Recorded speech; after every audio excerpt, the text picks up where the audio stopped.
डाल देता हूँ, यस। तो सभी का स्वागत करते हुए मैं सबसे पहले जो हमारे आज के साथी हमारे साथ जुड़े हुए हैं एक एक करके उनको बुलाना चाहता हूँ ताकि वो कुछ अपनी बात कह सकें और फिर हम आगे बात को बढ़ाएंगे। आशु मैम, पहले आपका स्वागत है। आप अपना माइक ऑन करके और हो सके तो वीडियो भी ऑन करके जो हमारी आज की गैदरिंग है उनको थोड़ा सा बताएं, अपना एक्सपीरियंस बताएं, आपकी एकेडमी के बारे में भी हमें बताएं और किस तरह के बच्चे आपके पास आते हैं, कैसे आप उनको ट्रेन करते हैं। आई एम श्योर दैट कि आपके पास आने वाले बच्चे बहुत आगे बढ़ेंगे और बहुत आगे जाएंगे क्योंकि आप बहुत अच्छे से सिखाते हैं। तो आप अपने शब्दों में थोड़ा सा Thank you. बताइए। Good evening, everyone. Thank you, Arun sir. It is a great initiate by you and like our team कि हम ये कर रहे हैं. And like I am the owner of the Thinker Space Academy.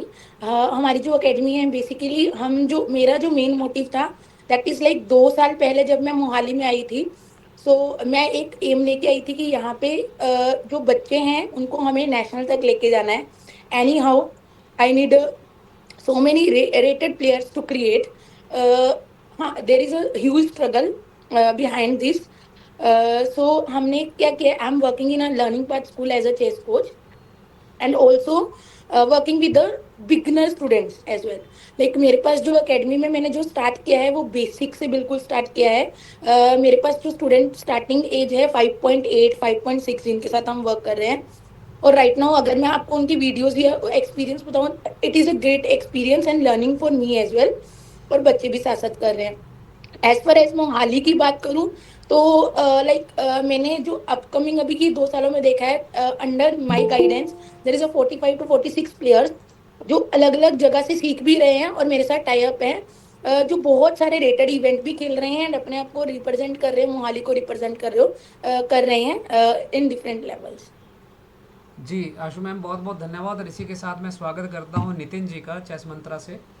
मैं सभी को बताना चाहूँगा कि आमतौर पे क्या होता है कि जो पेरेंट्स होते हैं उनकी ये क्वेरी होती है कि हम आर्बिटर से प्रॉपर बात नहीं कर पाए, हम ऑर्गेनाइज़र से प्रॉपर बात नहीं कर पाए। तो मैं ये बताना चाहूँगा कि चेस से जुड़े हुए ऐसे बहुत सारे लोग हैं जो चाहते हैं कि उनसे सवाल पूछा जाए और वो सवाल का जवाब दें।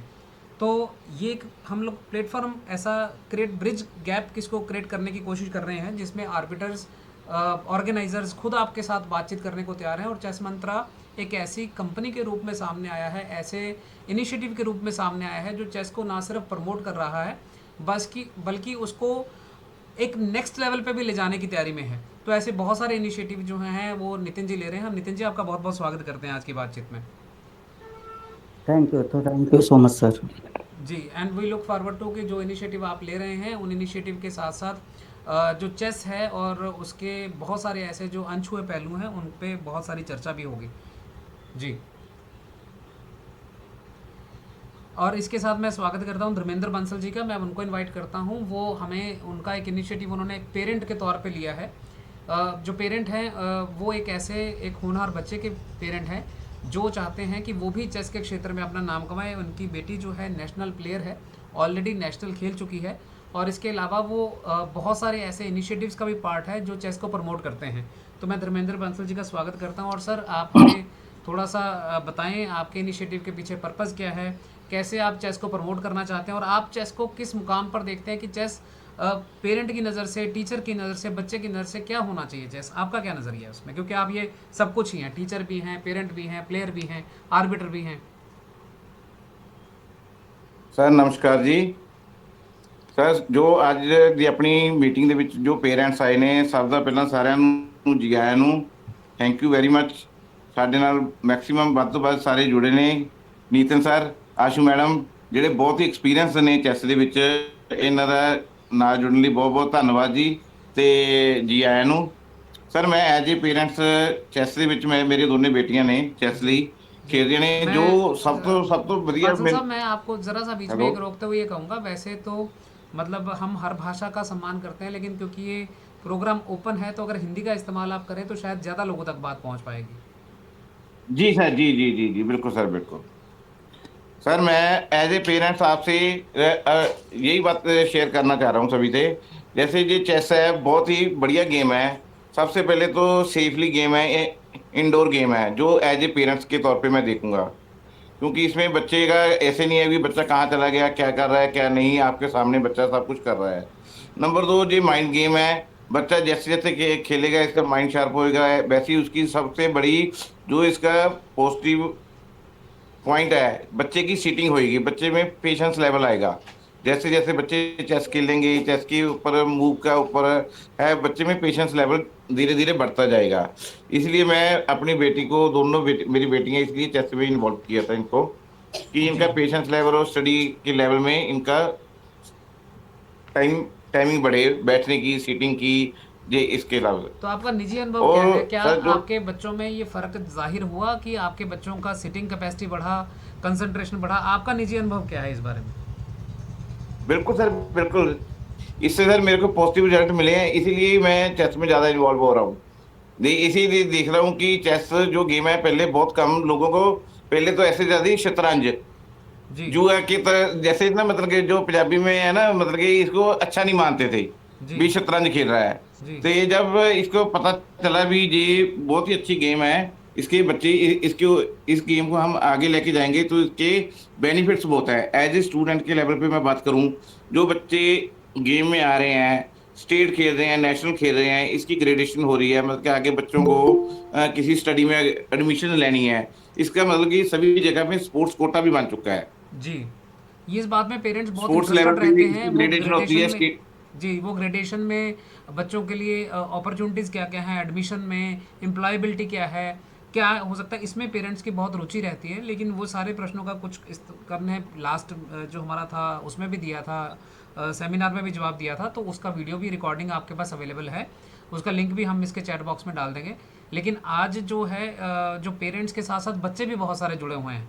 तो मैं चाहूँगा कि हम बहुत सारी बातें, सीधी-सीधी बातें करने की बजाय बढ़ों कि कुछ बच्चों के लिए उनके टिप्स एंड ट्रिक्स की बात भी की जाए।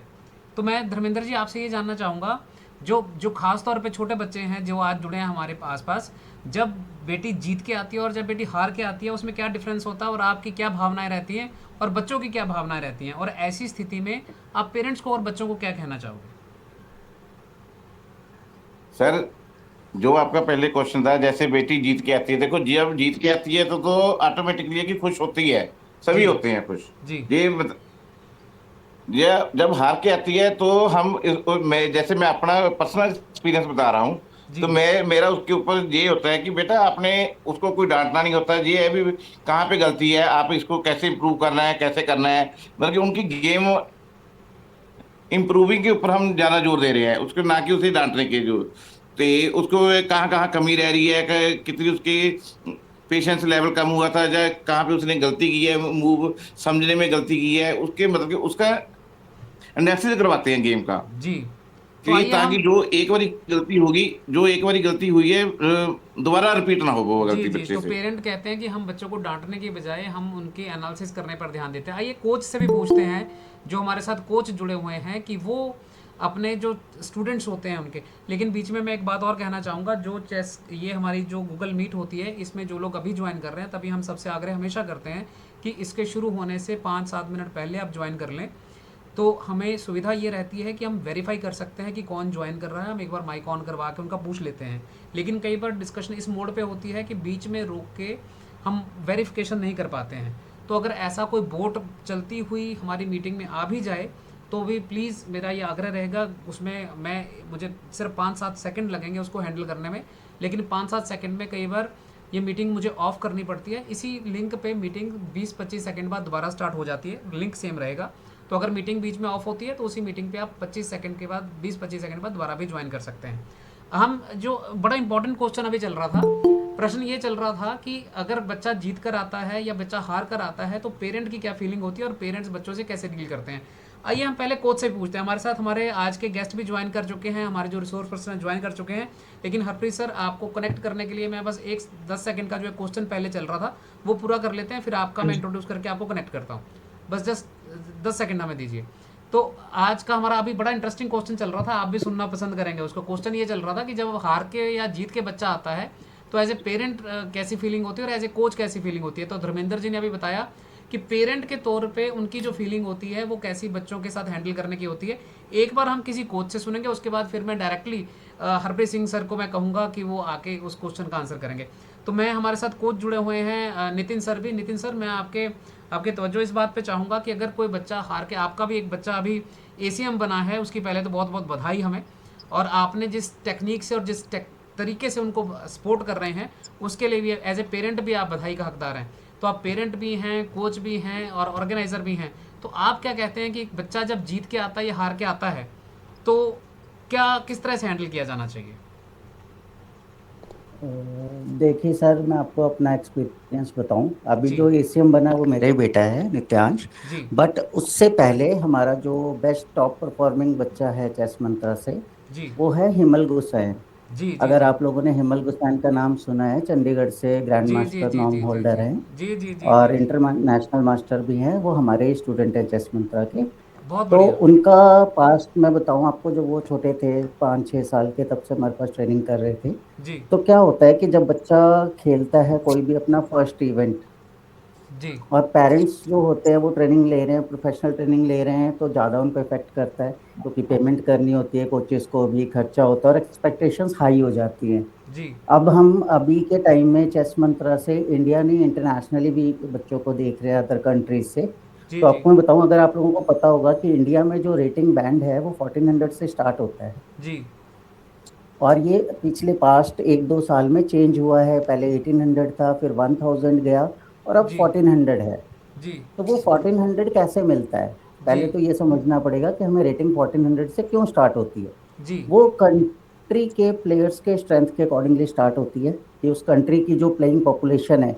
जैसे इंडिया में जी मोर देन 1 करोड़ लोग प्रोफेशनली चेस खेल रहे हैं टूर्नामेंट्स जी में। जी जी जी जी उनका जो स्ट्रेंथ है, ओवरऑल स्ट्रेंथ, कंट्री क्या परफॉर्म कर रही है वर्ल्ड में, उसके हिसाब से एक बैंड दिया जाता है कंट्री वाइज। तो इंडिया में वो 1400 है।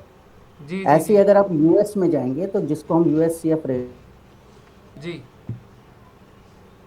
अब ऐसा क्यों है?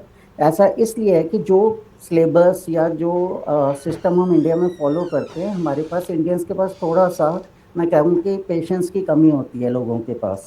जी तो इंडिया में हमें क्या होता है, जब हम ट्रेनिंग ज्वाइन करते हैं या प्रोफेशनल फील्ड में आते हैं, तो हम सोचते हैं कि हमें 1 साल में रेटिंग लेनी है। जी तो अल्टीमेटली कोचेस का भी एक ट्रेंड चल जाता है कि उनको जल्दी जल्दी रेटेड बनाओ।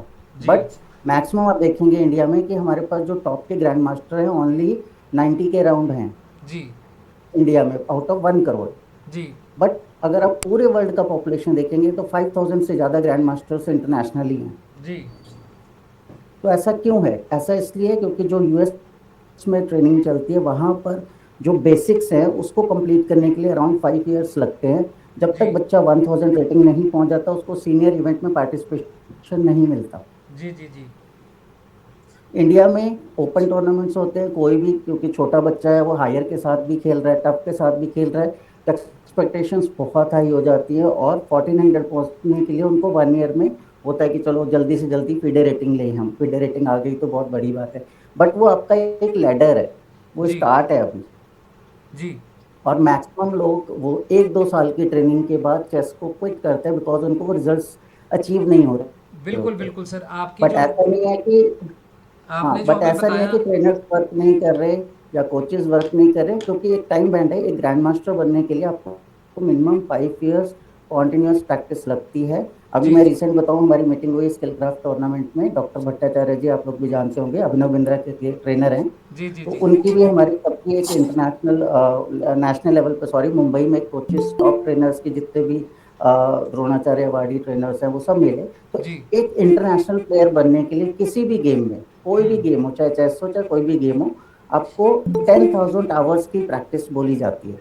जी ठीक, अब उसी 10,000 आवर्स को आप डिवाइड कर लीजिए कि अगर डेली बच्चा प्रैक्टिस कर रहा है, तो जी कितने दिन में वो पहुंचेगा जो हम अचीव करना चाहते हैं। क्योंकि लोग सब देखते हैं कि मेरा बच्चा गुकेश बन जाए, प्रगनंदा बन जाए। जी जी जी जी जी लेकिन उसके लिए जो हमें ट्रेनिंग करनी है, जो हमें डिसिप्लिन मेंटेन करना है, जी as a parent, as a trainer और बच्चा। बहुत ठीक, बढ़िया। अभी क्या हुआ हमारा, मैं अभी नितिन जी, मोहाली में एक सेकंड बीच जी, में कनेक्ट बनाने के लिए, ताकि सभी का आपस में से कनेक्ट बना रहे, तो मैं एक बार बीच में, क्योंकि आपकी जो बातचीत है इतनी गहरी है और उसमें से बहुत सारे ऐसे सोपान निकल के सामने आ रहे हैं, क्योंकि छोटे बच्चे बड़े और सभी लोग जुड़े हुए हैं। तो मैं एक बार फिर से जुड़ाव दे दूं उस बातचीत को।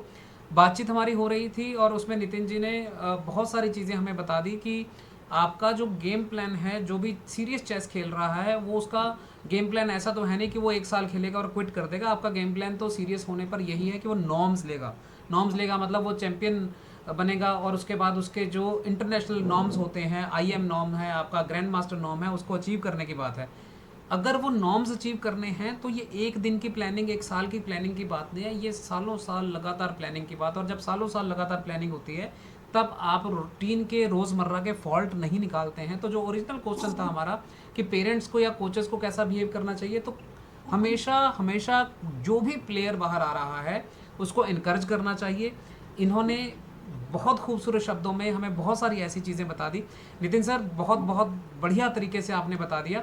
और अब मैं आपकी थोड़ी सी इजाज़त ये चाहूँगा, क्योंकि हरप्रीत सिंह सर हमारे साथ जुड़ गए हैं, तो थोड़ा हाँ सा सर, हम। एक मिनट रह गई मेरी जी जी, प्लीज़ कंप्लीशन में, बताएं मैं बताएं वो बताएं बोलना बताएं। चाहूँगा जी सभी जी, बताएं पेरेंट्स के बताएं लिए बताएं बताएं बताएं। कि नॉर्मली क्या होता है जब डिस्ट्रिक्ट लेवल पर, मैंने हाई लेवल की बात करी, लोकल लेवल पे जब बच्चा पहली बार खेलने जाता है, जी छोटा बच्चा होता है, अगर मान लीजिए हम अंडर 9 के बच्चों की बात करें, तो जी क्या होता है कि बच्चा खेलता है, अपने एफर्ट्स देता है और वो रोता हुआ बाहर आता है जब हार जाता है। जी अभी रिसेंटली मोहाली डिस्ट्रिक्ट कंडक्ट हुआ है अंडर 7 और बिलो 1700 का। जी उसमें मैंने देखा 4-5 बच्चे ऐसे हैं जो फर्स्ट टाइम गए और रोते हुए बाहर आ रहे हैं। जी तो पेरेंट्स बहुत ज़्यादा एम्बेरस हो गए कि मेरा बच्चा रो रहा है या हार क्यों गया। तो हमें बच्चे के साथ साइकोलॉजी मैच नहीं करनी बीइंग ए पेरेंट। जी हमारे को, अगर बच्चा रो रहा है तो वो एक अच्छा सिग्नल है। बिकॉज हिमल का जो मैं एग्जांपल दे रहा था, वो फर्स्ट टूर्नामेंट में चंडीगढ़ में वो रोया, बहुत ज़्यादा रोया, 1-2 घंटे तक रोया कि मैं क्यों नहीं जीता, मैं हार कैसे गया। जी और वो रोने पे अगर वो क्विट कर जाता है या पेरेंट्स उसके बैक ले लेते कि नहीं ये तो परफॉर्म अच्छा नहीं कर रहा है, हार गया, तो वो आज की डेट में GM नहीं पहुंच सकता था। और वो साल और आज का साल 11 ईयर्स कॉन्टिन्यूस चंडीगढ़ चैंपियन रहा है हिम्मत। बहुत बढ़िया। हम हिमल जी को, उनके कोचेस को, चेस मंत्रा को, उनके फादर साहब जो लगातार एक्टिव रहते हैं चेस के मामले में, उनको बहुत बधाई देते हैं। और जब भी कोई व्यक्ति, चाहे वो निजी तौर पे आगे जाके कोई ना कोई ऐसी अचीवमेंट करता है, पूरे रीजन का नाम रोशन होता है। और जब कोई ग्रैंड मास्टर इंडिया से निकलता है तो पूरे इंडिया का नाम रोशन होता है। और हमें इस बात का, हम लोग प्राउड हैं उस बात के लिए कि जो हिमल हैं वो हमारे यहाँ चंडीगढ़ से और हमारे नॉर्थ जोन से एक ऐसे चैंपियन का नाम हमारे सामने है, जो जल्दी ही हमारा विशेष है उनके नाम के आगे GM लग जाएगा। और ये दिन रात हमारे प्रार्थना में भी रहता है। तो इन्हीं शब्दों के साथ नितिन जी, आपका पहले तो बहुत बहुत धन्यवाद। और मैं अब, क्योंकि हरप्रीत सिंह जी हमारे साथ जुड़ गए हैं और उन्होंने हमारी बातचीत सुनने की भी शुरू कर दी है, तो उनका बहुत बहुत स्वागत करता हूं। और अब उनसे मैं चाहूँगा कि वो अपने कुछ अनुभव, अपने बारे में कुछ शेयर करें। और उससे पहले कि वो अपना माइक संभालें, जो टूर्नामेंट्स हम खेलते हैं उसमें आर्बिटर का सॉफ्ट स्पोकन होना बहुत ज़रूरी है। बहुत सारे पेरेंट्स बहुत सारा एग्रीड होके सामने आते हैं कि हमने तो ये किया था जी। और कुछ ऐसे बच्चे होते हैं जो अगर आर्बिटर आगे डरावना होगा तो सहम भी सकते हैं। तो हरप्रीत जी की मैं ये सराहना करना चाहूँगा, इनसे बात करते समय आप इनसे बात करिए, आपको आनंद का महसूस होगा। इनसे जो भी बात करता है उसके बातों का जब जवाब दे रहे होते हैं तो बंदा अगर चाहे उत्तेजित भी हो तो इनकी बातें सुनकर पहले ही शांत हो जाता है। ये कुछ अपनी ट्रिक्स इन्होंने अपनी ऐसी बना ली हैं। हरप्रीत सिंह साहब, आपका बहुत बहुत स्वागत है। प्लीज़ अपना माइक और कैमरा ऑन करके बताइए आप। Thank you Varun ji. Good evening everyone. पहले तो मैं आप सभी से माफ़ी चाहता हूं कि मैं ज्वाइन नहीं कर पाया, क्योंकि एक्चुअली हमारा डिस्ट्रिक्ट है कल को संगरूर का, तो हम उसके अरेंजमेंट्स में लगे हुए हैं। तो इसलिए मैं अभी भी मतलब कुछ टाइम के लिए मैंने बोला था सर, अरुण सर को फ़ोन करके, मैं सर भी मैं ज्वाइन करूंगा, लेकिन आपको पता ही है टूर्नामेंट्स के अरेंजमेंट काफ़ी होते हैं। तो इस वजह से जो अभी बात चल रही थी, नितिन जी ने बताया, मैंने नितिन जी के साथ भी काम किया, इन्होंने टूर्नामेंट करवाया था मोहाली में, तो अच्छा एक्सपीरियंस रहा था इनके साथ भी मेरा।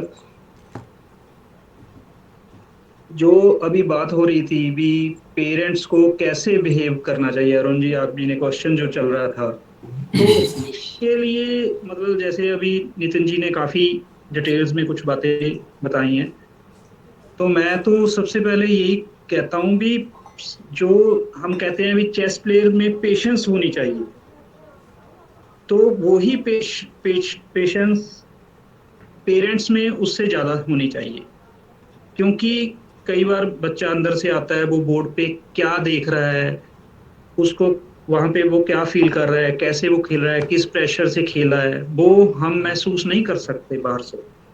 वो उस प्लेयर को ही पता होता है जो बोर्ड पे खेल रहा है। जैसे मैं अपना एक्सपीरियंस बताता हूँ आपको। एक बार मैं सिकंदराबाद मेरे बेटे को लेके गया, रेटिंग टूर्नामेंट था। तो मैं काफी लंबे समय से बोर्ड पे चेस नहीं खेला था। तो वहां पे क्या हुआ, उन्होंने बोला भी जो अकोमोडेट पर्सन है वो पे करेगा, और जो खेल रहा है प्लेयर वो फ्री अकोमोडेशन लेगा। तो मैंने सोचा आप ऐसा करो भी मैं बाहर भी तो रुकूंगा ही, आप मेरी एंट्री ले लो, मैं भी खेल लेता हूँ। मैं वहां पे खेला। बहुत लंबे समय के बाद मुझे महसूस हुई वो बातें। मतलब भी कई बार हम बाहर दूर से देख रहे होते हैं, हम देख रहे हैं बच्चे को भी, यार तूने ये मूव क्यों नहीं चली जिसको नॉलेज है, लेकिन वहां पे बैठ के कई बार मूव दिखती ही नहीं। वो तो उसे दिख रही है, लेकिन जो बोर्ड पे बैठा है उसको कई बार वो मूव ही नहीं दिख रही होती है। मूव सामने होती है लेकिन नहीं दिख रही होती। तो इसलिए भी पेरेंट्स को भी ये चाहिए भी उसको खेलने दो आप, सिर्फ उस पे प्रेशर मत डालो भी, पोजीशन आनी चाहिए, तेरे पॉइंट कम क्यों आ गए। मैंने देखा है ये सारी चीजें, मैंने खुद का एक्सपीरियंस किया हुआ है। तो वो चीज नहीं चाहिए, बिल्कुल नहीं चाहिए। उसको फ्री छोड़ो, उसको सिर्फ खेलने दो। जब उसे खेलने में टेस्ट आएगा, आनंद आने लगेगा, तो वो ऑटोमेटिकली प्लेयर बन जाएगा, ऑटोमेटिकली उसकी रेटिंग आ जाएगी। एक्चुअल में हम मैं महसूस करता हूँ कि पेरेंट्स ने कई बार ऐसा माहौल दे देते हैं बच्चों को भी, प्रेशर में ही खेलता है बच्चा भी। अगर मेरा पॉइंट टूट गया, जब मैं हार गया, पता नहीं मेरे साथ क्या होने वाला है, जब मेरा कोच मेरे को क्या कहेगा। तो जो भी हम सब सुन रहे हैं, मैं यही सबसे कहना चाहता हूँ कि फ्री माइंड खेलने दो बच्चों को, उन पे किसी भी तरह का प्रेशर मत डालो। ये मेरा अपना अनुभव है। बाकी अरुण जी बैठे हैं, धर्मेंद्र जी बैठे हैं, जी नितिन जी बैठे हैं, इनका बहुत एक्सपीरियंस है, मेरे से बहुत जी ज्यादा जी एक्सपीरियंस है। जी, आपसे ज़्यादा अनुभव तो मैं नहीं कहूँगा। हालांकि नितिन जी बिल्कुल, नितिन जी ने जो, जितना कि मैं नितिन जी को जानता हूँ, तो ये अपने अनुभव से भी बहुत ज़्यादा बड़ी की चीज़ें सोच रहे हैं और करने वाले हैं। तो मैं ज़रूर हाँ जी। उसके लिए उनसे और बातचीत करूँगा।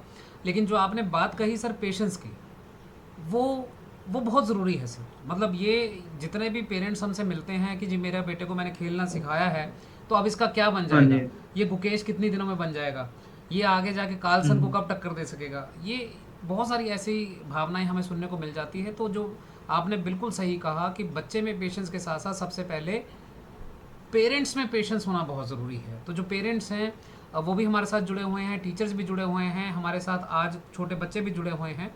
तो हम माहौल को थोड़ा सा इंटरेक्टिव भी बनाते हैं। आपने जैसे पेशेंस कहा, और आर्बिटर से किस तरह से बात की जानी चाहिए, ऐसे बहुत सारे मुद्दे हैं मेरे पास। तो बहुत सारे मुद्दे हैं अभी करने के लिए, जिन शायद कहीं शुरू भी नहीं हो पा रहे अभी। तो मैं पहले ऑडियंस में से हाँ चाहूँगा कि आपसे, क्योंकि आपने बहुत कम समय के लिए यहाँ पे, तो ऑडियंस में इंटरेक्शन पहले करवा रहा हूँ, फिर हम लोग बातचीत अपनी बाद में करते रहेंगे। तो जो ऑडियंस हमारे साथ जुड़ी हुई है, अगर उसमें से कोई प्रश्न करना चाहते हैं तो आपके पास मल्टीपल तरीके की ऑप्शन है। आप अपना हैंड भी रेज कर सकते हैं और मैं एक एक करके आपका नाम भी पुकार सकता हूँ। लेकिन आप हैंड रेज करने वाली ऑप्शन चूज कर लें तो आपको, हम आपके प्रश्न का उत्तर दे देंगे। अगर कोई पेरेंट है वो अपने कोई आर्बिटर से कोई बात करना चाहता है, कुछ पूछना चाहते हैं, तो उनका बहुत बहुत स्वागत है। अपना हैंड रेज कर लीजिए। रंजना सिंह जी की, आप अगर कुछ पूछना चाहते हैं, आपका कोई क्वेश्चन है, तो आप अपना, प्रमोद जी ने अपना हाथ रेज किया। प्रमोद जी, आपका स्वागत है जी, बताएं। हाँ जी, अरुण जी, मैं डॉक्टर प्रमोद बोल रहा हूँ। डॉक्टर साहब कैसे हैं आप? और मेरा ये क्वेश्चन है कि खासकर जो फर्स्ट डे और फर्स्ट मैच होता है, जी तो उसमें देखा जाता है कि बच्चों में काफ़ी एंग्शियस होते हैं और स्ट्रेसफुल होते हैं। जी क्योंकि फर्स्ट मैच होता है, उनको ये रहता है कि लॉस हो जाएगा, या फिर नया इन्वायरमेंट होता है, टूर्नामेंट का पहला दिन होता है। जी तो उनको स्ट्रेस को कम करने के लिए या उनको मोटिवेट करने के लिए, गाइड करने के लिए आप क्या सजेस्ट करते हैं कि किस तरीके से प्लेयर को क्या कहा जाए या उसकी मेंटल प्रिपरेशन कैसे करी जाए? बहुत ही बढ़िया प्रश्न है सर आपका। मैं हरप्रीत जी के लिए प्रश्न लेता हूँ, और हरप्रीत जी मैं आपसे इस प्रश्न को थोड़ा सा ऐड करके लेता हूँ कि ना सिर्फ प्लेयर नॉक्शियस होते हैं बल्कि बहुत सारे पेरेंट्स भी होते हैं। तो जब भी पेरेंट्स के लिए अनाउंस किया जाता है कि भाई अपनी सीटिंग अब ये छोड़ दो, प्लेइंग एरिया छोड़ दो और प्लेइंग एरिया छोड़ के चले जाओ, तो ऑर्गेनाइजर जो होते हैं उनका पूरा दम लग जाता है कि पहले राउंड में पेरेंट्स को वो एरिया खाली कराने के लिए। तो हरप्रीत जी आप क्या कहेंगे, पहले राउंड के अंदर हम क्या क्या ऐसे इनिशिएटिव हमें लेने चाहिए कि पेरेंट्स की तरफ से भी क्या आना चाहिए और हम क्या कर सकते हैं कि वो जो एंग्जाइटी है पहले राउंड की थोड़ी कम हो? एक्चुअली सर, जो ये क्वेश्चन है, ये मतलब एक बार में हम इसको नहीं इम्प्रूव कर सकते। जी इसके लिए हमें रेगुलर वर्क करना पड़ेगा। जैसे जी देखो, आप भी बहुत सारे टूर्नामेंट्स में जाते हो, देखते हो, ऑर्गेनाइज भी करते हो। जी जब पहला राउंड होता है तो पेरेंट्स ही टेबल तक छोड़ने आते हैं, जब तक हम शोर नहीं डालते, बार बार कहते नहीं we kindly leave the playing area, कई बार तो खुद जाके भी कहना पड़ता है, तब तक वो नहीं आएंगे। जी जी जी तो पहला स्टेप ये होना चाहिए भी, पेरेंट्स को ये चाहिए भी हॉल के अंदर तो आना ही नहीं चाहिए, उसे डोर पे छोड़ो जी बच्चे को। क्योंकि उससे क्या होता है, जब आपने बच्चे को छोड़ा, वो अकेला जाएगा, उसका कॉन्फिडेंस धीरे धीरे इंप्रूव होता जाएगा। जी हम उसको बिल्कुल टाइम नहीं दे रहे। जब तक, मतलब जैसे राउंड शुरू होना है 10 बजे, 10 बज के 10 मिनट हो गए, हम कह रहे हैं please leave the hall, please leave the hall, फिर हम कहते हैं, उसमें क्या है, बच्चे के ऊपर उतना ही प्रेशर बढ़ता जाता है। जी क्योंकि उसे टाइम, खुद माइंड उसका फ्री ही नहीं मिलता। जब वो अकेला आएगा, बैठेगा बोर्ड पे, अपने साथ वाले प्लेयर के साथ बातचीत करेगा, वो रिलैक्स रहेगा। जी मतलब ये चीज होनी चाहिए, ये हम जी नहीं कर रहे। तो उसको धीरे धीरे सिखाना पड़ेगा भी, आप ये जो खेलना है, आपने खेलना है, सिर्फ मजे के लिए खेलो पहले। जी जीतो हारो कोई दिक्कत नहीं है, कोई दिक्कत नहीं है। कितने टूर्नामेंट हार जाओगे, जी 10, 20, 50? ये मेरे साथ हुआ है सर। मेरा बेटा जब मैंने पहली बार टूर्नामेंट खिलाया है, जी तो 5 साल का था वो। तो उसका मैच था सलाम के प्लेयर से, हमारा है बत्रा, बत्रा प्लेयर है, बहुत अच्छे प्लेयर हैं, 1800-1900 रेटिंग है उसके साथ। पटियाला में ओपन टूर्नामेंट पहले ही मैच उसके साथ था, और मैं उसको छोड़ के बाहर आ गया। गेम हुई, मैंने सिर्फ उस प्लेयर से यही पूछा भी कैसा खेला मेरा बेटा। जी मतलब उसने कहा सर बहुत अच्छा खेला, सिर्फ एक गलती की है। जी नहीं तो कहता मुझे ये डर था भी कहीं मैं ना हार जाऊं। मैंने मेरे बेटे से नहीं पूछा, कभी नहीं पूछा। बीच में आके एक कंडीशन आ गई थी, जब मैं उस पर थोड़ा सा प्रेशर डालने लगा, फिर मेरे को किसी कोच ने, जो जिसका एक्सपीरियंस मेरे से भी ज्यादा था, उन्होंने बताया, कहते आपने ये नहीं पूछना भी जी क्यों हारे, कहाँ पे गलती की। कहते भी हम तो सोच ही नहीं सकते जो बोर्ड पे खेल रहा है उस टाइम वो क्या सोच रहा है, जी जी जी जी कौन से पोजीशन में जाके कहाँ स्किप की मूव। तो जीत हार एक अलग मैटर है, उसके लिए टाइम तो दो ना बच्चे को। वो बिल्कुल बिल्कुल 100 टूर्नामेंट खेल चुका, 50 टूर्नामेंट खेल चुका, फिर उसकी जाके स्ट्रेंथ बनेगी। हम कहते हैं अभी 5 टूर्नामेंट खेल ले, भी अब पोजीशन आनी चाहिए, इसे आगे बढ़ना चाहिए। ठीक, उसकी आप इंप्रूवमेंट कैसे देखो, अगर वो नोटेशन लिख रहा है, अगर मान लो वो पहली गेम 20 मूव पे हार गया, जी और उसके बाद नेक्स्ट टूर्नामेंट जब खेला, उसकी मूव्स वो 30 से 40 हो गई। जी इट मीन्स क्या हुआ भी, उसमें एक्यूरेसी बढ़ गई, इसलिए मूव्स बढ़ी ना। जी जी फिर जी वो जी मूव्स 50, 60, 70, 80 तक जाएंगी, 100 तक भी जाएंगी। जी जी तो जी वो एक्यूरेसी बढ़ती जाएगी, जीतने का बाद में आएगा। हम कहते हैं अभी नहीं, पहले ही टूर्नामेंट में तुझे कुछ ना कुछ मिलना चाहिए। हमने, मतलब मैं जो सोचता हूँ भी, दौड़ एक ऐसी लगा रखी है भी, नहीं, पोजीशन एक प्रेस्टीज इशू बन जाता है, कई बार पेरेंट्स में भी बन जाता है, बच्चों में भी बन जाता है। उससे बच्चों को निकालना चाहिए, उसमें हेल्प करनी चाहिए भी। आपने खेलना है, मजे के लिए खेलो, प्रैक्टिस के लिए खेलो, आप इंजॉय करो गेम को बस, फिर जाके वो हो सकता है। मैं जो सोचता हूँ बाकी, अरुण जी आप तो राइटर भी हो, लिखते हो, जी जी आपको जी मेरे से ज्यादा पता है, अंदर की बातें ज्यादा समझते हो जी आप। जी जी तो सर आपने बहुत खूबसूरती से दो तीन जवाब दे दिए और मैं समझता हूँ ये विषय इतना सब्जेक्टिव है जिसके अंदर और बड़ी चर्चा हो सकती है सिर्फ इस टॉपिक पे ही। तो आपने पहली बात तो ये बताई कि चेस का मतलब है बच्चे में डिसिप्लिन लाना, उसके अंदर कॉन्फिडेंस लाना। तो अगर कोई हाँ पेरेंट जी। बच्चे को वहीं छोड़ेंगे तभी जाके वो आगे जाके दोस्त बनाएगा, वो अपने बोर्ड पे सहज तभी हो पाएगा जब आप उसका 10 बजे राउंड आउट 10 बज के 10 मिनट तक उसके सर पे ऐसे खड़े रहोगे तो बच्चा सहज भी नहीं हो पाएगा, एंग्जाइटी तो बढ़नी ही है। उसको लगेगा पेरेंट भी उसको कुछ ना कुछ टिप्स देता रहेगा तो एक तो बहुत खूबसूरत आपने चीज़ बताई कि हालांकि ये जनरलाइज नहीं है, बच्चों के एज के आधार पे बात हो गई कि जो बच्चे बिल्कुल ही छोटे हैं उनके लिए अलग बात की जाएगी, लेकिन ये यहाँ पे उन बच्चों के लिए है जो अब खुद चल फिर सकते हैं, उनको इतनी समझ है कि मेरी सीट कहाँ पे है और उनको इतना का प्ले करना आता है कि ये मेरी सीट है तो मैं यहाँ पे खेल लूँगा। उनको वहाँ पे छोड़ देना चाहिए और उनको इतना समय देना चाहिए कि वो अपने बोर्ड पे अपनी नज़र जमा सकें, वो अपने जो सामने ओपोनेंट है उससे 2-4 बातें कर सकें। वो तब हो पाएगा जब राउंड शुरू होने से पहले आप 10 मिनट बच्चे को छोड़ दोगे। तो वो पेरेंट्स जो एंग्जाइटी बच्चे की कम करना चाहते हैं अच्छे परफॉर्म करें, तो उनके लिए एक तो बहुत बढ़िया टिप ये दी सर ने।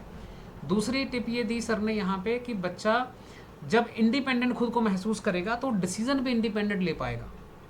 तो जब भी आप बच्चे को क्वेरी करते हैं, क्वेश्चन करते हैं, तो अगर हम क्रिकेट की एग्जांपल से लें तो जिस गेंद पे बल्लेबाज कोई बोल्ड हो जाता है तो कोई ना कोई भीड़ में से कहता है इस पे तो सिक्सर हो सकता था। भाई वो जो बोल्ड हुआ है उसको भी तो पता है क्या हो सकता था क्या नहीं हो सकता। तो बच्चे पर कभी भी प्रेशर ना बनाएं और खुद पे भी प्रेशर ये ना लें कि आपका बच्चा घर पे आपको हरा देता है तो बाहर वाले को क्यों नहीं हरा पा रहा। तो आपको एक चेन ऑफ इवेंट्स में ही उसको जाना पड़ेगा। और वो एंग्जाइटी जो है, हम बिल्कुल 100% इस बात के समर्थक हैं कि वो एंग्जाइटी ना हो। और साथ ही हम इस मीटिंग के ज़रिए एक चीज़ और भी इनिशिएट कर रहे हैं। ये जो हमने प्रोग्राम बनाए हैं वो इसी तरह से डिज़ाइन किए गए हैं कि वो एंग्जाइटी को हम पेरेंट्स की भी पहले एड्रेस कर पाएँ। जितने भी हमारे ऑर्गेनाइजर्स हैं जो ऑर्गेनाइज कर रहे हैं टूर्नामेंट, हम सभी का सम्मान करते हुए एक चीज़ ऑफ़र करते हैं, जहाँ तक हमारी रीच है तो वो अगर चाहें तो जो पेरेंट्स होते हैं उनके लिए मान लीजिए कोई साथ में वो वर्कशॉप रखना चाहते हैं, जैसे हम भी ट्राई करेंगे कि जो पेरेंट वेटिंग एरिया में हो तो उनको हम कोई ना कोई आर्ट की ऐसी वर्कशॉप दे दें कि पेरेंट्स का भी साथ में कुछ ना कुछ दिल लगा रहे। तो ऐसी अगर कोई ना कोई धारा के साथ आप जुड़ जाएं तो हम लोग थोड़ा सा पेरेंट्स की एंग्जाइटी भी कम कर सकते हैं। तो हम लोग भी एक प्रयास करेंगे हरप्रीत जी, हम लोग ऑलरेडी कुछ आर्टिस्ट को रोप इन कर रहे हैं। तो जैसी हमारी एंट्रीज़ हमारी कुछ समझ आ जाएंगी कितनी की एंट्रीज़ हैं, उसके हिसाब से कुछ आर्टिस्ट को रोप इन करेंगे ताकि जो पेरेंट्स का वेटिंग एरिया उसमें हम कोई ना कोई ऐसी एक्टिविटी करवा दें जिससे कि पेरेंट्स भी साथ लगे रहें। और डेफिनेटली हम कोशिश यही करेंगे कि वो एक्टिविटीज़ जो हैं वो पेरेंट्स के में कोई स्किल ऐड करने के लिए हों। तो ये बहुत सारी और चीज़ें हैं इसके साथ ऐड की जा सकती, उनके बारे में मैं आगे चर्चा करूँगा। कोई रंजना सिंह जी ने हाथ रेज़ किया है। उससे पहले रंजना जी मैं आप पर जी क्वेश्चन लूँ, सर। एक सेकेंड रंजना जी, मैं आपका इससे पहले कि प्रश्न लूँ क्योंकि डॉक्टर प्रमोद जी ने एक क्वेश्चन पूछा था। आई होप कि वो क्वेश्चन आंसर्ड हो गया है, लेकिन अगर वो आंसर्ड रह जाएगा तो रंजना जी के बाद डॉक्टर साहब आप एक बार दोबारा अपना हाथ रेज कीजिएगा। हाँ जी रंजना जी, आप बताइए क्या पूछना चाह रहे हैं। Thank you thank you thank you. जो नेशनल से हूँ, हमारे जो स्टूडेंट हैं कल पहली बार इस चेस कंपटीशन में पार्टिसिपेट करेंगे। तो बहुत इन बढ़िया। लोगों को किसी तरह की कोई फॉर्मल ट्रेनिंग नहीं मिली है, कोचिंग नहीं मिली है। तो उन लोगों को करने के लिए अगर आप कुछ इंस्ट्रक्शंस मुझे बता दें ताकि वो बच्चे कल आराम से पार्टिसिपेट कर सकें। बहुत बढ़िया रंजना जी, मैं पहले तो सभी को बेस्ट विशेस देता हूँ। और जो फर्स्ट टाइमर चेस प्लेयर्स होते हैं ख़ास तौर पे हम उनको बहुत गाइडेंस जितनी भी चाहिए देने को तैयार हैं। और दूसरी बात ये कि उन बच्चों को तो हम बहुत ही चाहते हैं कि उनका एक्सपीरियंस बहुत अच्छा रहे ताकि वो चेस को कंटिन्यू करें। तो जो फर्स्ट टाइमर्स हैं उनके लिए बहुत सारी ऐसी जानकारियाँ हो सकती हैं, अगर उस पर बात करेंगे तो बहुत सारा समय उसमें लग सकता है, अनगाइडेड होगा। अगर आपकी कोई स्पेसिफिक क्वेरी है कि जैसे वो जा रहे हैं कि नोटेशन लिखना ज़रूरी है कि नहीं, नोटेशन पे क्वेरी है जी। मेन इंस्ट्रक्शंस जैसे कि चेस खेलते वक्त आपने किन चीजों का ध्यान रखना है, कोई फाउल मतलब नहीं करना है, इलीगल मूव्स, जी जी जी किस जी टाइप से पता चले। जी जी। देखिए एक दो चीज़ें पहले मैं कहता हूँ, उसके बाद मैं हरप्रीत सिंह जी को दावत दूंगा और फिर आशु मैम हमारे साथ जुड़े हुए हैं तो मैं आशु मैम को भी कहूँगा कि इस बारे में वो जी। अपनी बात को आगे बढ़ाएंगे। पहली बात तो ये कि जो बच्चा वहाँ खेलने जाता है तो वो बच्चे को ख़ास तौर पे इस बात की इंस्ट्रक्शन देके ज़रूर भेजें कि कुछ भी हो वहाँ पे आपने ट्रुथफुल रहना है। ट्रुथफुल रहने का मतलब ये है कि ऐसी कोई भी टेक्निक यूज़ नहीं करनी है, ना सामने वाले को इरिटेट करने की, ना बात करके उसको इरिटेट करने की, ना ऐसी कोई अंडरहैंड टेक्निक यूज़ करने की बच्चा वॉशरूम गया है तो आपने अपने पीसेस चेंज कर ली। ऐसी कोई भी चीज़ बच्चे को यूज़ नहीं करनी है जो चेस की स्पिरिट के अंदर नहीं आती। तो सबसे पहले तो जो चेस की स्पिरिट है उसके बारे में बच्चों को बता के भेजिए कि बच्चे आपने अच्छी गेम खेलने जाना है, अच्छी चेस खेलने जाना है, हार जीत मायने नहीं रखती है, आपने खेलना है। जी पहली बात तो ये, दूसरा क्लैरिटी ऑफ थॉट्स उनको देके भेजना है कि आपको जो नज़र आता है उसके हिसाब से आपने एक्ट करना है। कई ओके बच्चों को मैंने देखा है कि चाहे वो छोटे हों, वो कई बार अपनी गेम की तुलना में मतलब उनको वो बोर्ड को देखते भी रहेंगे तो दे सिट वो मतलब बिल्कुल ऐसा कई बार ऐसे होता है ब्लैंक हो जाते हैं। वो ब्लैंक इसलिए हो हाँ जाते हैं कि जी बाहर से हम उनको कह के भेजते हैं कि जल्दी आया तो तेरे को डांट पड़ेगी। तो वो चीज़ें कई बार आपने नहीं करनी है। ये तो 2 चीज़ें मैंने कही। अब एक्सपर्ट्स की राय ले लेते हैं। हरप्रीत जी आप बताइए क्या आप इंस्ट्रक्शन देना चाहेंगे जो फर्स्ट टाइम प्लेयर्स हैं? फर्स्ट टाइम प्लेयर के लिए सर देखिए, पहली बात तो ये है, अभी आपने जैसे कहा अभी ट्रुथफुल रहना चाहिए। कई बार मतलब रूल्स नहीं पता होते, जैसे टच टू मूव है नॉर्मल, एक जनरल रूल है चेस का, भी जिस पीस को आपने टच किया वो आपको चलना ही पड़ेगा। तो कई बार क्या होता है, जो नए प्लेयर होते हैं टच करते हैं, टच करने के बाद छोड़ देते हैं, भी नहीं ये तो नहीं चलना। जी बच्चों को अगर वो टच कर रहे हैं, बार बार नहीं कर सकते पीस को, तो अगर कोई सेट भी करना है तो एडजस्ट पहले बोल के फिर टच करना है। जैसे कोई ठीक पीस एयर से बाहर जा रहा है, मान लो उसको सेट करना है, तो पहले एडजस्ट बोलेगा और उसके ओपोनेंट को पता चले भी हाँ इसने बोला है। ठीक है जो नए बच्चे होते हैं ऐसी प्रॉब्लम्स आती हैं, जैसे कैसल करता है बच्चा, कैसल करने के लिए वन हैंड यूज होता है, पहले किंग को टच करना है। कई बार बच्चे क्या है दोनों हाथ यूज करते हैं, पहले रुक टच हो गया तो वहां पे अगर क्लेम करता है उसका ओपोनेंट तो उसको रुक मूव करना पड़ेगा। मतलब ऐसी चीजें। और सबसे जो जरूरी बात है वो ये है, भी बच्चों को आप ये सिखाएं भी आपने इस टूर्नामेंट में सीखना है। जी क्योंकि पहले टूर्नामेंट में तो बच्चे जाके सीखती हैं कैसे बैठना है, कैसे मैंने पेयरिंग देखनी है, पेयरिंग बाहर लगेगी, हाँ उसको जी उसका बोर्ड नंबर क्या होगा, इसके कलर कौन सा होगा। जैसे आप उनको ये बता सकते हैं, अभी बाहर जो लिस्ट लगेगी सबसे आगे बोर्ड नंबर लगा होता है, उसके बाद जिसका नाम आगे है उसके पास वाइट पीसीज होंगे, जिसके जो पीछे है उसके पास ब्लैक पीसीज होंगे। ऐसी जी चीजें हैं। और वो उनको आप ये सिखाओ भी आपने सीखने जाना है, ये टूर्नामेंट आपकी ट्रेनिंग है बस। क्योंकि ठीक है पहले 3-4 टूर्नामेंट तो बच्चों को कैसे बैठना है, मैंने जाके बोर्ड पे जैसे क्लॉक लगी हुई है उस पे कैसे खेलना है, ये चीजें होती जी सब इन लोगों ने पॉइंट्स भी खुद ही अपने नोट करने होते हैं नहीं। वहां पे जो फील्ड में ड्यूटी होगी ऑर्बिटर्स की, उनको नोट करवाएंगे वो। जैसे मान लो आपका कोई स्टूडेंट जीत जाता है तो वो जी हैंड हैंड अप करेगा, ओके ऑर्बिटर को कॉल करेगा, वो आएगा, वो कहेगा मेरा रिजल्ट लिख लो, ये मेट हो गई या जो भी है, वो रिजल्ट वहां पे नोट होगा। ओके और सर आप ये कह सकते हो भी जब रिजल्ट नोट होगा तो आपने चेक करना है, बच्चे को ये इंस्ट्रक्शन जरूर दे दीजिए भी एक बार चेक कर लेना भी जी आपके नाम के साथ 10 या 01 जो भी लिखा गया है भी सही लिखा गया है। ओके ठीक है sir thank you so much जी मैम इसमें और एक चीज़ जो सर ने बताई बहुत बढ़िया बताई और मैं उस पर एम्फेसिस जी डबल देना चाहूँगा कि आमतौर पे बच्चे को हमने देखा है प्रेशर इस चीज़ का भी बन जाता है कि वो okay can anyone speak English sir okay so we would be using English here but also we would be using Hindi and we switching on and off we will be using multi language on so let me answer since I was going in the Hindi first and I'm in the flow of that one so let me complete that one and I will be coming later on in English as well. तो रंजना जी सबसे पहले जो major बात यहाँ पे ये है कि बच्चों को आमतौर पे उनको प्रॉब्लम आती है जो फर्स्ट टाइमर्स होते हैं और उनको ये नहीं पता होता मैं बोर्ड पे बैठ गया मुझे गेम खेलनी है या मेरे पास कोई हेल्प भी है।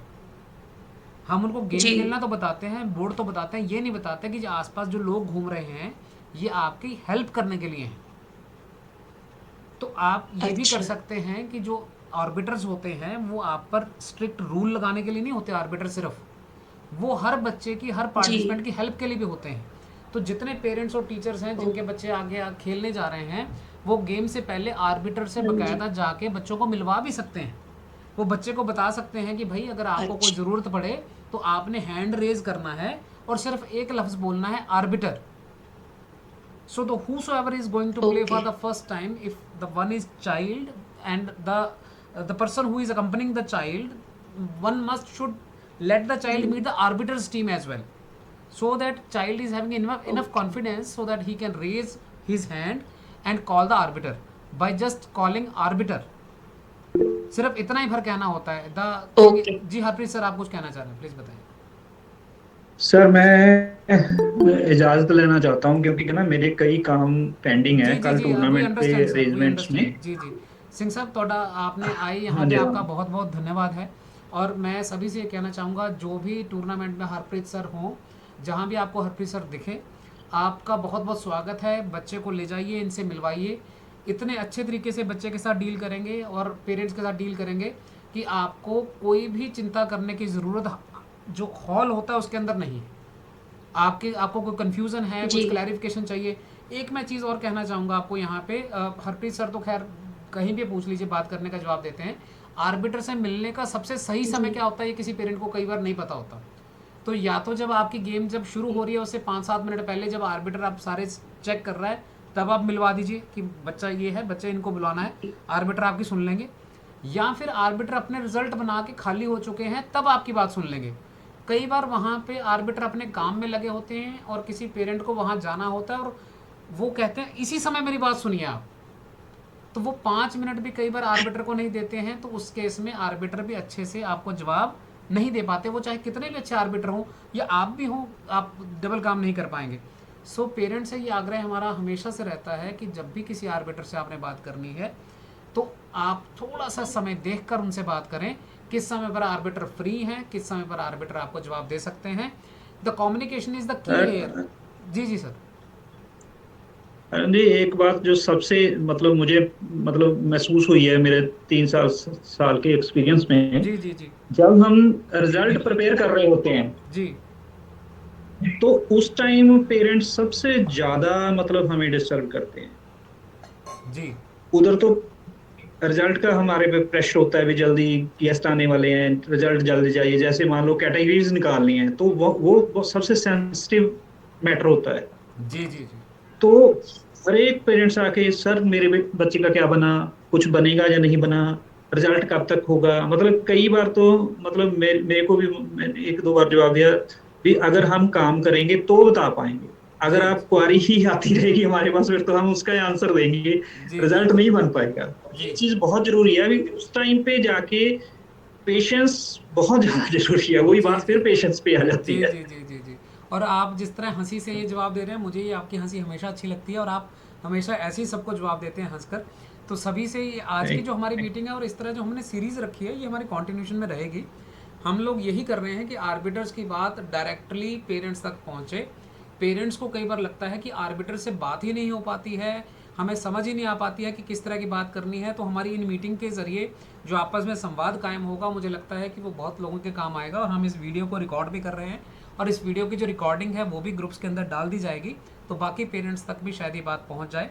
सो we would like to tell here the crux of the thing, that when you are at a playing hall, then please need to maintain some decorum. And also the thing is that you might be paying something to get into that playing area. So since you are paying something, you need to get the best out of that expenditure. So how you can get the best out of it? Because when you are going to deal amicably with all the organizers also, you would be getting the best services for the same. So उनको avail करने के लिए, then you need to understand that these are also human being, and they might be serving better when they are pleased. Pleased doesn't mean that you are going to gift them or something. Just a smile would do. A smile at your on your face would be getting the better response from the arbiters. सिर्फ उनको मुस्कुरा के मिलना। Ranjana Singh ji, I hope कि आपका question तो बहुत ही एक्सटेंसिवली डिटेल में आंसर हो गया। Thank you so much sir. And we look forward to कि आपके जो बच्चे वहाँ पे जा रहे हैं, स्कूल के पार्टिसिपेट कर रहे हैं, उनको बहुत बेस्ट विशेज़ हैं और वो अच्छा जी परफॉर्म करेंगे। और हम सभी को ये बताना चाहेंगे कि 26 तारीख को भी एक टूर्नामेंट हो रहा है GD गोयनका स्कूल में, सेक्टर 69 मोहाली में। तो आप सभी का स्वागत है, जिसकी डिटेल्स अभी धर्मेंद्र जी ने उसमें डाली हैं हमारे चैट बॉक्स में, तो आप वो डिटेल्स देख सकते हैं। और इसके लिए जो ग्रुप है दिया हुआ, डेजिग्नेटेड ग्रुप, वो भी ज्वाइन कर सकते हैं। उस ग्रुप का पर्पज़ चेस को प्रमोट करना है, कमर्शियल पर्पज़ कतई नहीं है। वो एक स्टार्टअप के तौर पे काम करेगा। जो जितने भी ऑर्गेनाइजर्स हैं, चाहे वो एसोसिएशंस हैं, स्टेट एसोसिएशन हैं, जो हमारी एकेडमीज़ हैं, तो ये एक सपोर्ट सिस्टम रहेगा उन सभी को सपोर्ट करने के लिए। और जितने भी ऑर्गेनाइजर्स अपना अपना प्रोग्राम ऑर्गेनाइज कर रहे हैं, हम उनको एक स्पोर्ट सिस्टम की तरह काम करना चाहते हैं ताकि चेस की जो प्रमोशन है वो प्रोफेशनल तरीके से हो आगे। आज भी हमें बहुत सारे ऐसे सहयोगियों ने ज्वाइन किया जिनको हम धन्यवाद देते हैं और आगे भी ये हमारी चर्चा कंटिन्यू रहेगी जी। तो इसके बाद हम कोई और क्वेरी है तो बताइए, हम उनकी क्वेरी फर्दर लेते हैं। हमारे साथ जो जुड़े हुए हैं the participants who are with us, if they have any query kindly let us know. किसी और की कोई ऐसी क्वेरी है? डॉक्टर साहब अगर आपकी कोई क्वेरी है डॉक्टर प्रमोद, आप प्लीज पूछ सकते हैं।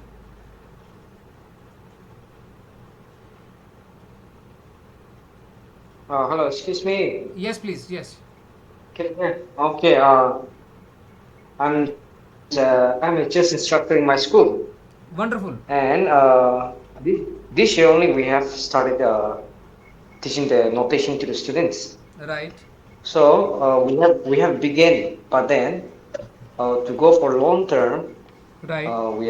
we don't have much idea. So in order to guide the student properly, can you please suggest some point?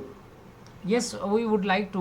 Notation is something which actually I have seen that even parents fear. The children at the start of the tournament or the first round, they ask us usually when we are present there, do I need to write the notation or not? So is it compulsory or not? So I would come with a clear answer, very crystal clear answer.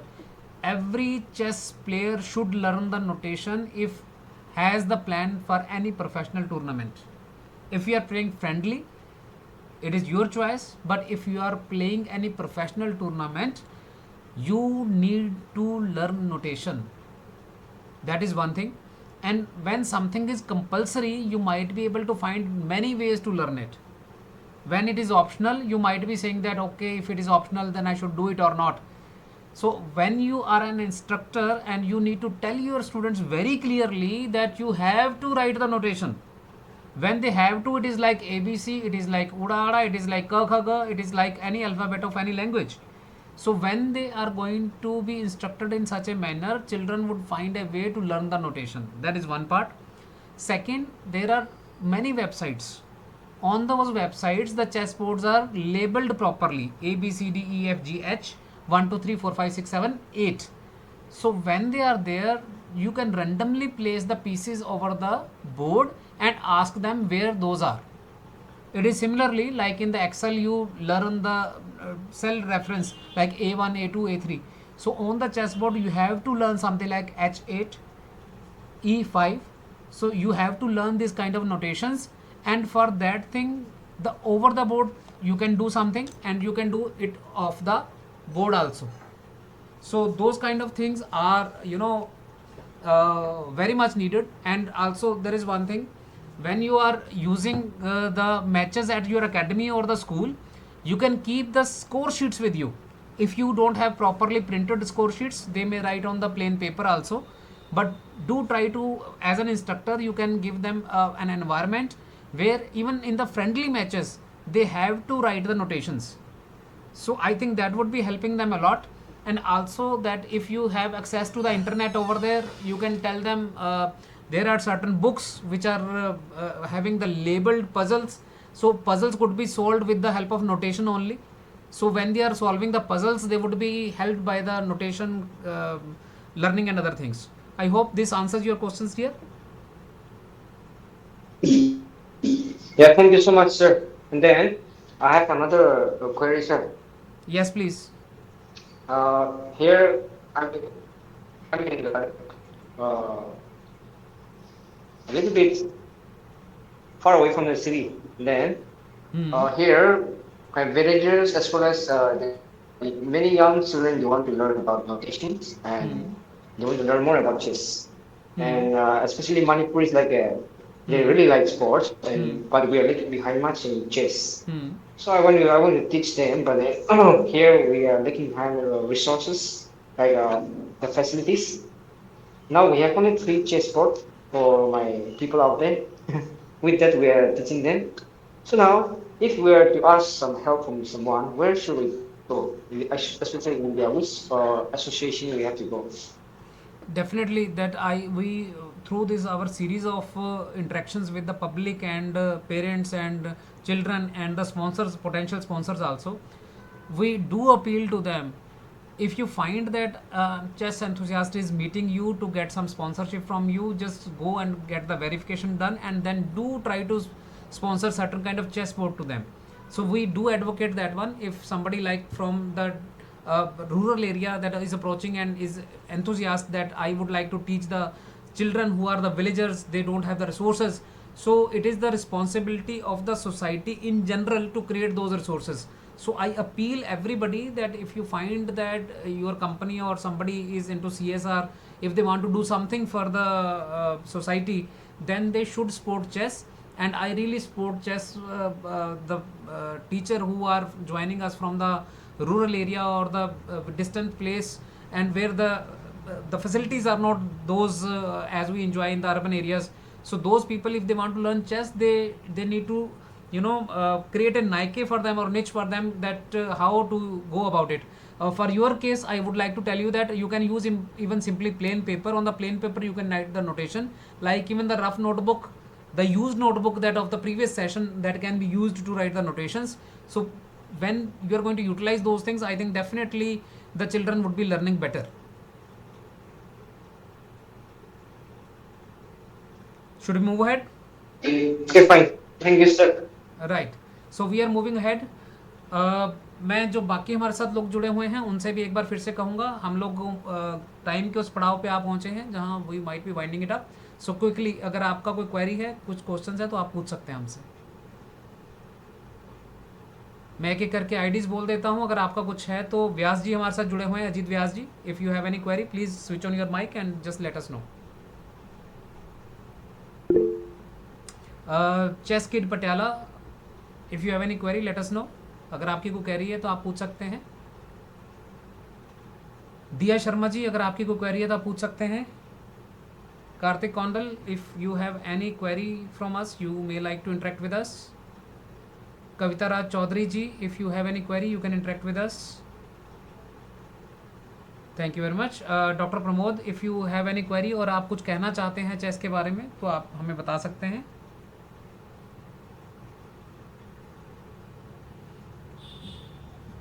Ranjana Singh ma'am, if you want to say something about the chess, you can tell us or ask us.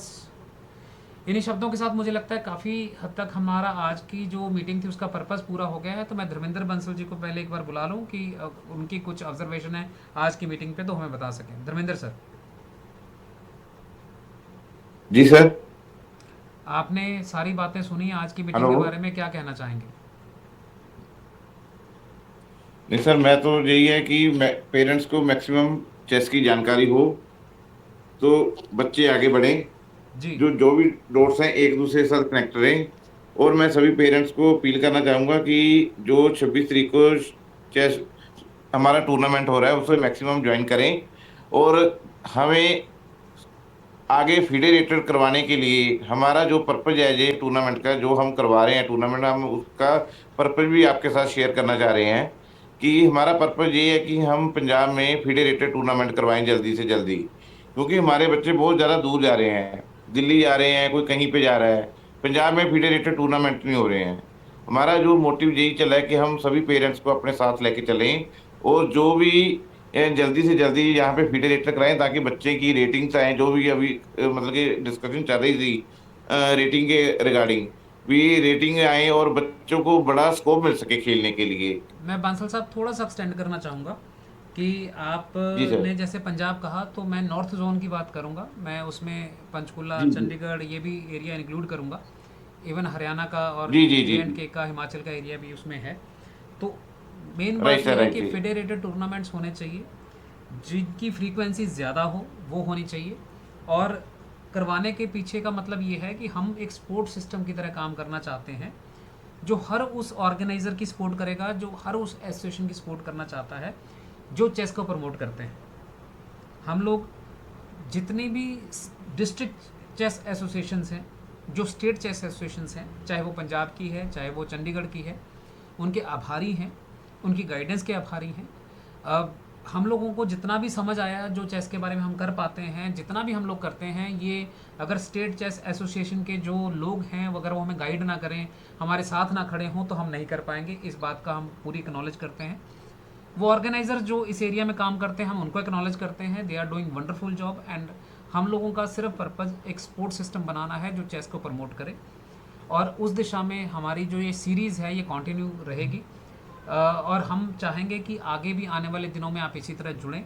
और इस series की सारी जानकारियाँ लेने के लिए एक WhatsApp group है जिसका लिंक आपको चैट बॉक्स में दिया गया है। तो वो चैट बॉक्स में आप व्हाट्सएप लिंक क्लिक करने के बाद उस ग्रुप में जुड़ सकते हैं। उसमें हम धीरे धीरे करके कुछ किताबें हैं जो हमारी ओरिजिनल किताबें हैं, वो किताबें भी वहाँ शेयर की जाएंगी, और बहुत सारी ऐसी और एक्टिविटीज़ को भी करवाया जाएगा, ऑर्गेनाइज़ किया जाएगा जो चेस को प्रमोट करने के लिए काम आएंगी। इन्हीं शब्दों के साथ सभी का हमारे साथ जुड़ने के लिए आज बहुत बहुत धन्यवाद। और मैं यही उम्मीद करूंगा कि आप हमें ज्वाइन करेंगे 26 तारीख को, 26 अप्रैल को जीडी गोयनका स्कूल में जी। और जी, और इसके साथ साथ मैं सभी का धन्यवाद करते हुए आज की इस मीटिंग की जो रिकॉर्डिंग है वो यहीं स्टॉप करता हूँ। जो लोग भी इसके लिए हमारे साथ और जुड़ना चाहेंगे, इस वीडियो की थ्रेड में अपनी बात हमसे कह सकते हैं।